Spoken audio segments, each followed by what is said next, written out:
This is Dr. Vijay Kumar, PhD, Department of Commerce, Viveka Degree College, Tuni. Now I am telling about the latitudes and longitudes.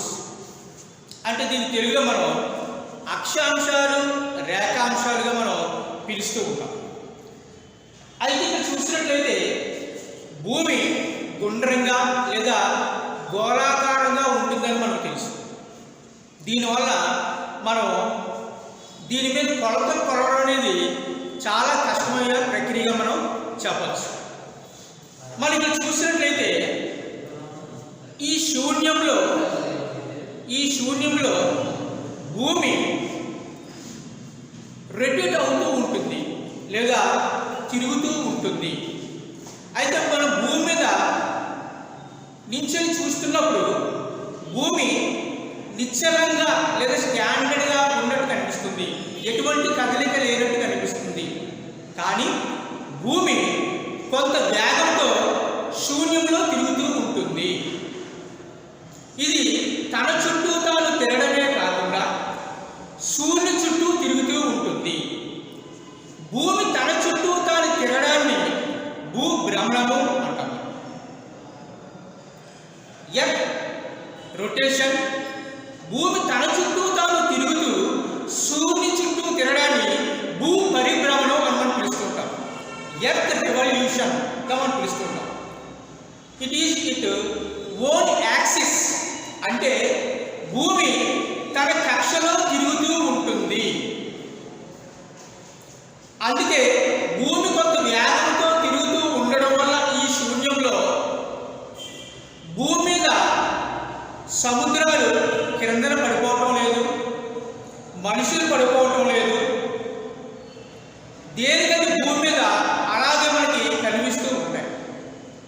దీనికి గల కారణం భూమి కొంత వేగంతో శూన్యంలో తిరగడం.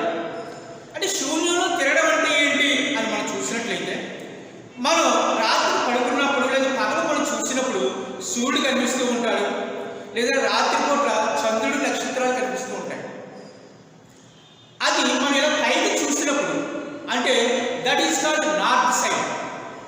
అలాగే భూమికి 4 దిక్కులుగా చెప్పుకున్నాం: నార్త్, సౌత్, ఈస్ట్, వెస్ట్.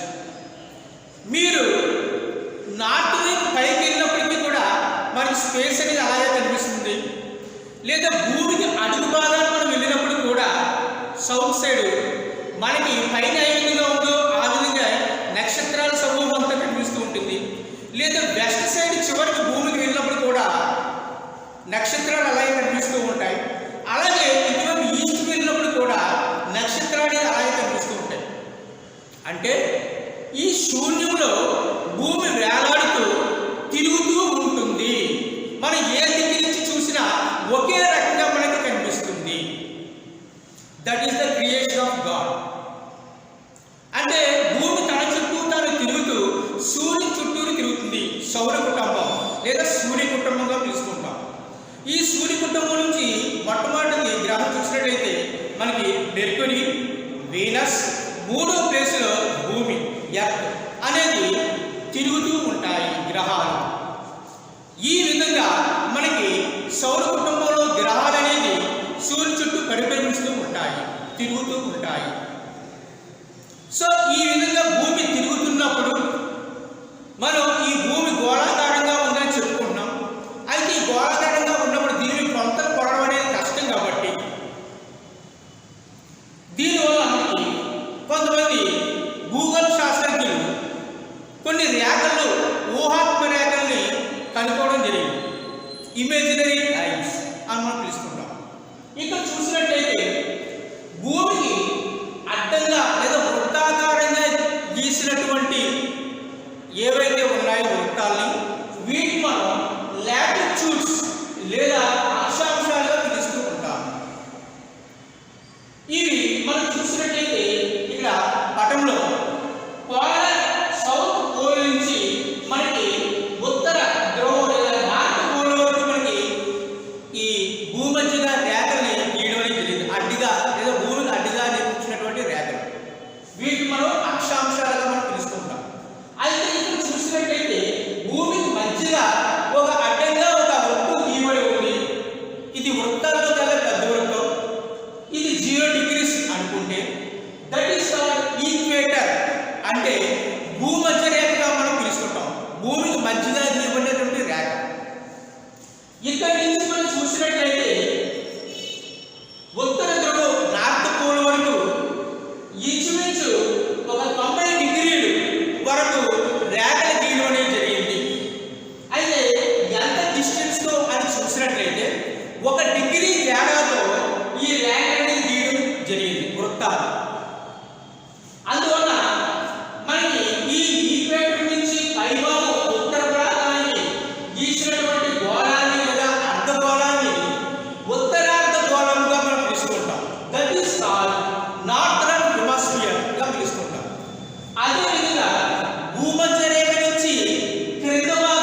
ఇక్కడ లాటిట్యూడ్స్ లో లేదా అక్షాంశాల్లో చూసినట్లయితే పైన ఉత్తరార్ధగోళం 90 డిగ్రీలు, అలాగే కింద భాగం సౌత్ గోళంలో మనం చూసినట్లయితే 90 డిగ్రీ. మనకి ఈ వృత్తంగా దించినటువంటి రేఖలు మొత్తం కలిపి 180 డిగ్రీస్ గా మనం చెబుతూ ఉంటాం. అయితే ఇక్కడ చూసినట్లయితే లాంగిట్యూడ్స్ లేదా రేఖాంశాల్లో భూమికి అడ్డుగా మనం ఏది గీసినట్లయితే ఇక్కడ నుంచి మనం చుట్టూరు అంటే సగభాగం చూసినట్లయితే 180 డిగ్రీలు మనకి నెట్టు నిలువుగా మనకి ఈ రేఖాంశాలు కనిపిస్తూ ఉంటాయి. అలాగే ఇంకో అర్ధగోళం సగభాగం 180 డిగ్రీల మనకి రేఖలు కనిపిస్తుంటాయి. నెట్టు నిలువుగా గీసినటువంటి రేఖలు మొత్తం కలిపి 360 డిగ్రీలు రేఖలు మనకి ఇక్కడ ఈ రేఖాంశాలు మనకి కనిపిస్తూ ఉంటాయి. మరి ఈ ప్రాంతంలో చూసినట్లయితే ఇక్కడ ఈ భూమి అడ్డంగా తీసిన తర్వాత ఇక్కడ నుంచి మనకి ఈస్ట్ వైపు చూసినట్లయితే దీన్ని పూర్వార్ధగోళంగా మనం పిలుస్తుంటాం. That means eastern hemisphere. అలాగే మనకి వెస్ట్ సైడ్ చూసినట్లయితే భూమి సగభాగంగా తీసినట్లయితే అటువైపు చూసినట్లయితే వెస్టర్న్ హెమిస్ఫియర్ మనం పిలుస్తుంటాం లేదా మనం పశ్చిమార్ధగోళంగా మనం పిలుస్తూ ఉంటాం. అయితే ఇటువైపు మనం చూసినట్లయితే 180 డిగ్రీస్, ఇటువైపు చూసినట్లయితే 180 డిగ్రీస్ మనకి ఈ రేఖలు అనేది డిస్టెన్స్ మనకి కనిపిస్తూ ఉంటుంది. అంటే ఈ 0 దగ్గర నుంచి మనకి 1 డిగ్రీ తేడాతో రేఖాంశాలు నిర్మించబడి ఉన్నాయి. అలా రేఖలు గీస్తూ ఉంటే మనకి మొత్తం 360 డిగ్రీల మనకి రేఖ మనకి అనేది కనిపిస్తూ ఉంటుంది. అయితే ఇప్పుడు మనం చూసినట్లయితే ఇక్కడ ఈ మధ్యగా గీయబడినటువంటి దారి మనం లాంగిట్యూడ్స్ లో వాటిని ఏమంటామంటే మెరిడియన్స్ అని మనం పిలుస్తుంటాం లేదా మధ్యాహ్న రేఖలుగా మనం పిలుస్తుంటాం. ఈ విధంగా మనకి ఈ రేఖాంశాల్లో మనకి కనిపిస్తుంది. ఇక్కడ చూసినట్లయితే తూర్పు రేఖాంశాలు 180 డిగ్రీస్ ఈస్టర్న్ లాంగిట్యూడ్స్ గా పిలుస్తుంటాం. ఇటువైపు చూసినట్లయితే పశ్చిమ రేఖాంశాలు మనకి వెస్టర్న్ లాంగిట్యూడ్స్ గా మనకి కనిపిస్తూ ఉంటాయి. ఇలాగ భూమిని అడ్డుగా తీసి ఇటువైపు చూసినట్లయితే ఇటువైపు 180 డిగ్రీలు, ఇటువైపు 180 డిగ్రీలు, మొత్తం 360 డిగ్రీలుగా మనకు కనిపిస్తూ ఉంటుంది. మరి ఇక్కడ మధ్యాహ్న రేఖగా మనం ఎందుకు పిలుస్తూ ఉంటాం అంటే సూర్యుడి నుంచి వచ్చే కిరణాలు మధ్యాహ్నం 12 గంటలకి నడినెత్తి మీద చేరుకుంటాయి కాబట్టి వీటి మెరిడియన్స్ గా లేదా మధ్యాహ్న రేఖగా మనం పిలుస్తూ ఉంటాము. మరొక అంశం ఏంటంటే ఈ ఒక్కొక్క రేఖాంశం మధ్య ఉన్నటువంటి ఒక్కొక్క రేఖకి గీయబడినటువంటి డిగ్రీలు 1 డిగ్రీ తేడాతో మనకి గీయడం అనేది జరుగుతుంది. దీని ఎప్పుడైతే భూమి తిరుగుతూ ఉంటుందో రొటేట్ అవుతుందో ఆ రొటేట్ అయ్యేటప్పుడు 1 డిగ్రీ దాటేటప్పుడు దానికి పట్టే కాలం 4 నిమిషాలు. దానికి పట్టే కాలం 4 నిమిషాలు మనం చెప్పచ్చు.